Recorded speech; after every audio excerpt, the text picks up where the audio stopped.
Saudações vascaínos, meu povo, como vocês estão? Eu imagino que ninguém esteja muito bem, mas por educação é melhor perguntar, né? Vou falar hoje um pouco dessa desgraça que foi Vasco 0, Fluminense 0, falar um pouco do que eu achei do jogo e xingar um pouco os jogadores. Basicamente vai ser isso. Então, se você puder, curte o vídeo, que a curtida de vocês me ajuda demais. Comenta, compartilha, ritual padrão de sempre e vamos que vamos. Cara, antes de começar o vídeo, tem uma coisa nesse estado atual do Vasco que está começando a me incomodar muito.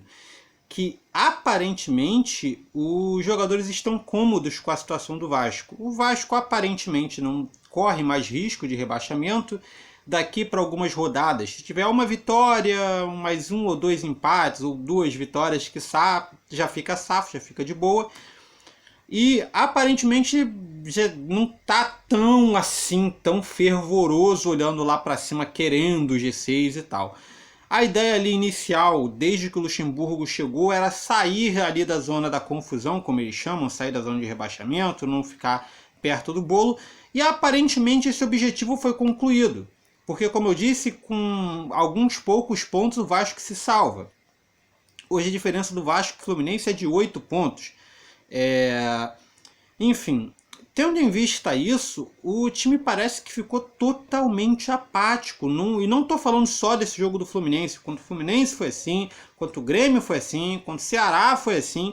O time simplesmente não tenta reagir, não tenta fazer nada. Se eles conseguem garantir um mínimo de resultado que seja, ele se retrai todo e espera o jogo acabar. E é basicamente isso, as ações ofensivas elas quase não existem. Quando são feitas, não é uma parada que você vê que é trabalhada. Alguém puxa alguma bola assim do meio para frente, tenta dar um chute ou coisa do tipo, ou então sofre uma falta e tal. Não tem uma jogada de contra-ataque onde tem um objetivo claro ali de trabalhar essa jogada para sair em gol. E cara, essa postura ela tá me incomodando. Por mais que talvez o Vasco não chegue, não alcance o G6, o G7, ou whatever, ou que não consiga figurar lá na parte de cima da tabela, ainda assim seria importante fazer jogos decentes para que os torcedores, principalmente os que pagam para que vão lá no estádio ver, assistam um espetáculo de bola, um jogo, porque, sinceramente, esse jogo do Vasco do Fluminense foi uma pelada. Foi horroroso do ponto de vista técnico, foi um jogo ruim de se ver, foi um jogo difícil de acompanhar até o final. E pela parte do Vasco, cara, eu achei uma omissão gigantesca. Muita gente crava assim a situação do jogo reativo, o que beleza, o Vasco tem feito essa forma de jogo reativo desde que o Luxemburgo chegou. Mas já está pulando de um jogo reativo para um jogo omisso. O Vasco ele já não tenta reagir, ele já não tenta contra-atacar, ele já não tenta ter uma ação de contragolpe. Ele simplesmente fica esperando o jogo acabar. É uma omissão gigantesca. E, cara, o que eu tô falando aqui não é para humilhar o Fluminense, mas o time do Fluminense ele é ruim. O time do Fluminense ele tá na situação que ele está na tabela justamente porque não tem feito bons jogos. E o Fluminense jogou bem melhor do que o Vasco. Teve pelo menos 3 chances claras de gol, quase que 20 finalizações. O Vasco teve 12 e sem nenhuma chance clara de gol. Tá ligado? Eu achei pouco, eu achei que... Eu não sei se isso é uma situação de postura, se isso é uma situação de conveniência, se os jogadores estão entendendo que não precisam mais fazer além disso. O que eu sei é que está incomodando. Eu quero que os jogadores joguem. Sabe, eu quero que, se for para perder, pelo menos que eu veja umas jogadas bonitas, umas jogadas bem trabalhadas, umas jogadas maneiras. E muita gente está colocando a situação, porque o Thales Magno não está no Vasco, por isso... Gente, não é só o Thales Magno, cara. O problema ali não é só o Thales Magno. Se ele tivesse, obviamente a gente teria uma situação ofensiva muito melhor. Mas o time como um todo não está fazendo nada. Entendeu? Por mais que ele tivesse ali, ele não ia poder fazer milagre todo o jogo. Entendeu? Ele precisaria de gente para jogar junto com ele. E ninguém basicamente faz nada.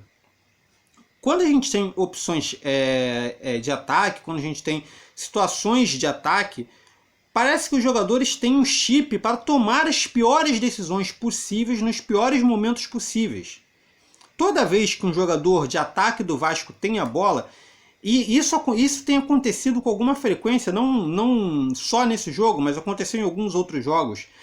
Sempre tem um jogador que está numa condição muito melhor para receber e finalizar. E o jogador que está com a bola chuta.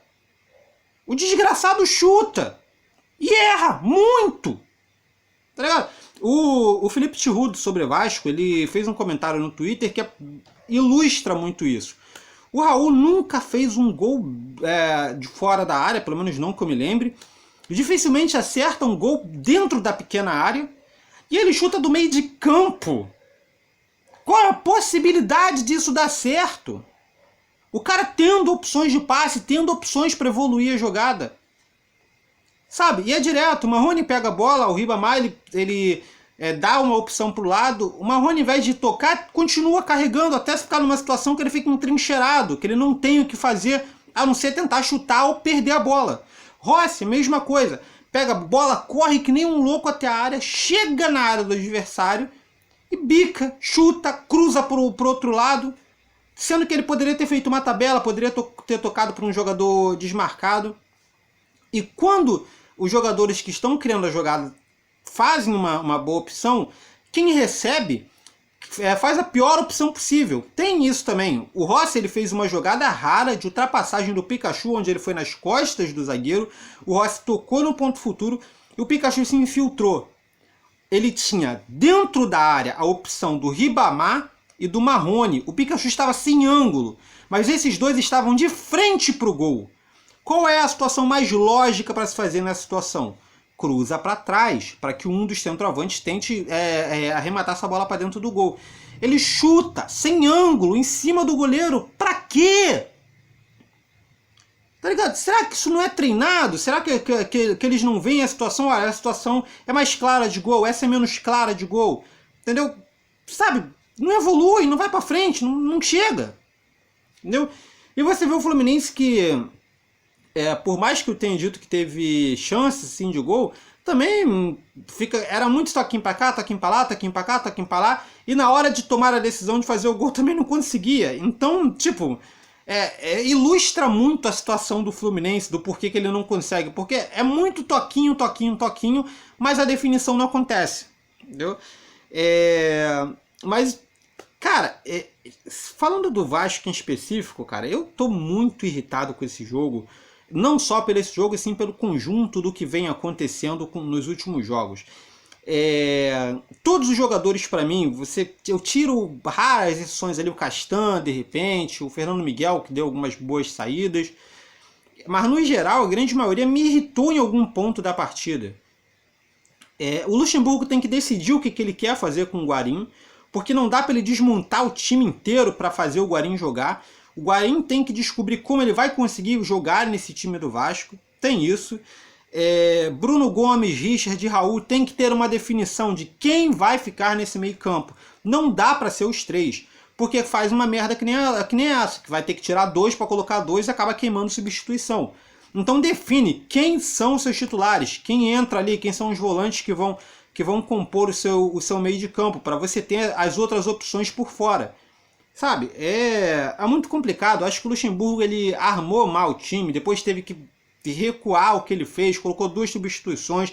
Aí o Henrique se lesionou, teve que queimar a terceira antes dos 10 minutos de jogo. Cara, é difícil, velho. Mas na real, é difícil. Você vê uma situação que você não tem um jogador com uma criatividade ali no meio de campo. O Marco Júnior, por mais que ele tenha tentado, por mais que ele tenha carregado mais a bola, chamado um pouco mais de responsabilidade, o Marco Júnior ele pode até funcionar bem como um segundo volante, como um homem ali, um segundo homem de meio de campo, que ajuda ali na transição, mas não vai ser o cara do último passe, não vai ser o cara com chegada ali, encostar para os atacantes ou abrir para os alas, porque ele não tem essa qualidade no passe, ele não tem essa visão de jogo. Não é a função do Marco Júnior fazer isso. Eu tô, sei lá, cara, tô estressado com esse jogo, tô bolado com a atuação do time. Eu espero que o Vasco tome um pouco mais de atitude nas suas partidas. A gente vai pegar um próximo jogo agora contra o Palmeiras, então prever mais um jogo reativo ou omisso, onde o Vasco não vai jogar, vai tentar se entrincheirar e tá cansando. Mundo real, tá cansando de assistir esse tipo de jogo. Eu quero ver um jogo, eu quero que o Vasco jogue. Eu quero que o Vasco faça jogadas de ataque, eu quero que o Vasco chute a gol, eu quero que o Vasco faça gols. E, sinceramente, se entrincheirando lá atrás, aguardando o ataque do adversário durante 90 minutos, não vai ser assim que vai acontecer. Entendeu? Nada contra o jogo reativo, pode ser reativo desde que você proponha em algum momento do jogo atacar o seu adversário, contra-atacar o seu adversário. Um jogo reativo onde você só espera o jogo inteiro para acabar o tempo, para mim não vale de nada. Ok? Bem, não foi muito bem uma análise, foi mais ou menos um desabafo, mas eu queria saber a opinião de vocês sobre o jogo, mais criteriosa, mais crítica. O que vocês gostaram, o que vocês não gostaram, qual jogador vocês mais gostaram, qual mais irritou vocês, por quê? Comenta aqui embaixo, deixa seu comentário, tá ok?